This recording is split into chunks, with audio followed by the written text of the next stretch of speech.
Did you know that how and where you anchor may have a direct impact on the health of salmon and then orca? Wow. That's right. Let's talk about eelgrass.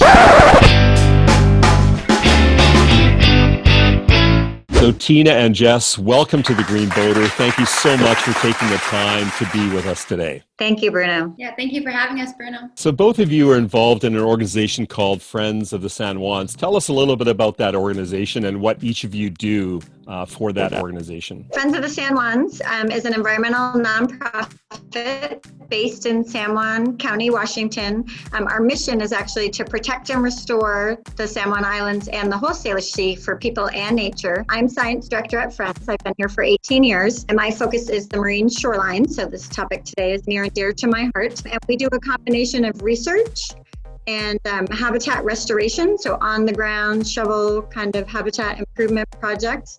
And then we also do have sort of a policy and advocacy side where we really work on protecting our orca whales from shipping impacts or reducing the threat of a large oil spill. So while we're a very place-based local organization in the islands, we recognize that a lot of these impacts are broader than our community. I'm Jess. I'm the Marine Program Assistant at Friends of the San Juans, and our office is located on San Juan Island. I was actually inspired to reach out to you because I saw an article that you had written or is published through your website about boaters and anchoring in areas called eelgrass. Talk to us a little bit about what eelgrass is and why it is so important to the Pacific Northwest. Eelgrass is important because it's nursery habitat for a whole host of species. So a lot of the bigger fish that we catch, crabs, and all kinds of species really use that eelgrass habitat for their very earliest life history stage, from the herring laying their eggs to the little flatfish and lingcod hiding from predators and getting out of the big currents and finding food to eat. Eelgrass is also important as a carbon sequestration and also for sort of attenuating wave energy. So it's really directly important to human communities as well. Protecting the eelgrass is an area where if we don't take care of it, we could see an impact on the herring population, which then impacts everything going through salmon to our orcas, etc. Yeah, our marine shorelines, including the shallow water species such as eelgrass, are really that sort of engine of our food webs. We're going to talk a little bit about the work that you're doing with boaters in this area of eelgrass protection. We have thousands and thousands of boaters visiting the Salish Sea and the Gulf Islands up in Canada every summer, and people come here to the beautiful scenery, for the orca whales, for this magical ecosystem that provides boaters and visitors from everywhere. But yes, it's under the surface. Like Tina said, it's that engine that is driving and sustaining, supporting these marine mammals that we get to experience at the surface. Boaters are not a huge significant impact, but it is one impact, and all that compiled together, makes a big effect on eelgrass. And so this is by anchoring out of eelgrass, which is our program.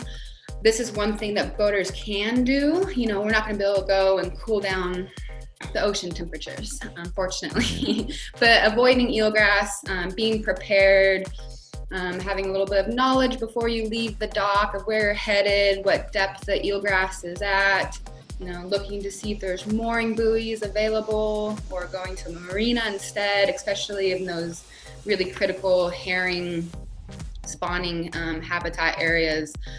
So yeah, being a little more prepared with tools and knowledge, and anchoring out if it's safe to do so can really help out the eelgrass. And that's just one thing that us as boaters can do really easily. So what are some of the guidelines, and where can you actually understand where the eelgrass is? The tool that we are working on and really pushing to get out there is this eelgrass depth map for boaters. And just by knowing where, this gives you the depth of the eelgrass. So, say you're headed to Susha Island, which is one of the popular places in the San Juans, very busy these summer months. There's a little green line there. So I look at my key and I see that anchor deeper than 25 feet at low tide. So I know if I'm headed to Susha, as long as I'm deeper than 25 feet at low tide, I don't have to worry about being in the eelgrass. What are some of the other things that we can do as boaters, as ocean enthusiasts, to protect eelgrass? One of the easiest things to do is before you leave the dock is just make sure that your boat is in good, tidy working condition. Also using really eco-friendly products, cleaning products on your boat. And one thing is when anchoring in eelgrass, it really does damage and pull out that eelgrass, especially if you drag in the middle of the night. You know, it's taking all that eelgrass with you. And can we do something with the eelgrass to bring it back, Tina? Yeah, so that's a great question. There are eelgrass restoration efforts going on all around the world, really. And I would say from some of the boating impacts, if you can actually change behavior with folks, easy steps, anchoring out, or using, again, we're trying to get more publicly available buoys in places where we're asking boaters to anchor out. We recognize everyone needs a safe place to moor your boat, but we're trying to make those safe places friendly to the eelgrass. And, you can really see where they close off an area and get those alternatives for boaters. You can see the eelgrass is really coming back. If I want to have my children and grandchildren enjoy salmon and watch orca in the wild and to have all the other wonders that we enjoy in the Pacific Northwest, it starts with taking some care. Yeah, I think the simplest thing too is that it often is very easy to just be informed, know where the eelgrass is, and there is often a super simple, easy step that we can take. Boaters are just one small piece of that puzzle, but we're an important piece. We're out there on the water, right? Eyes on the water. And we've got a responsibility that comes with that opportunity to be out on the water. I do want to tell you one story, Bruno.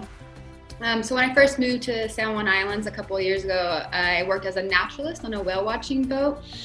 And on a particular trip, we were transient orcas, and they were out, and they go under the water for sometimes 5 to 8 minutes at a time, and you kind of have this leeway with the group on board to talk, and most people will talk about orcas. Well, I was like, look at that plankton and that jellyfish, and I was pointing out bull kelp, and I had everybody looking down that was around me, and all of a sudden an orca whale reached and came flying out of the surface, and everyone was like, is this a plankton tour? And I'm like, but they're connected, and plankton's just as important, even though they don't breach and they're not this charismatic megafauna. Without this plankton and this bull kelp and this eelgrass, we wouldn't have these things. Can you tell me why you do what you do? What is it that's driving each of you? I mean, for me, it's pretty easy. I love the ocean and the Salish Sea, and I need the Salish Sea.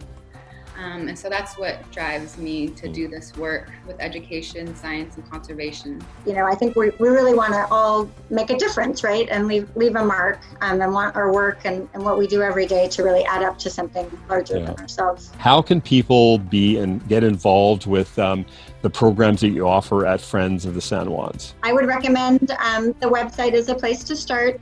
And also, no matter where you live, whether you're in the Salish Sea or even beyond, there are local friends groups all over the world. There's nonprofits that are doing science and education and action all the way around. And again, as we keep talking about, I do think that what we do locally can really have an effect for our local ecosystem, but also spread beyond our region. Well, Tina, Jess, thank you so much for taking time today.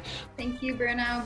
Yeah, thanks for the opportunity. It's really great to see a boater, taking this interest and really running with it. So thank you. We really appreciate it. Hey, I trust you enjoyed today's episode of the Green Boater TV. If you'd like to learn more about what it means to be a green boater as an ocean enthusiast, learn about products, practices, hear from people with experience, I encourage you to subscribe by hitting the button below. Hey, until next time, this is the Green Boater, looking for ways to help you create the ocean you love.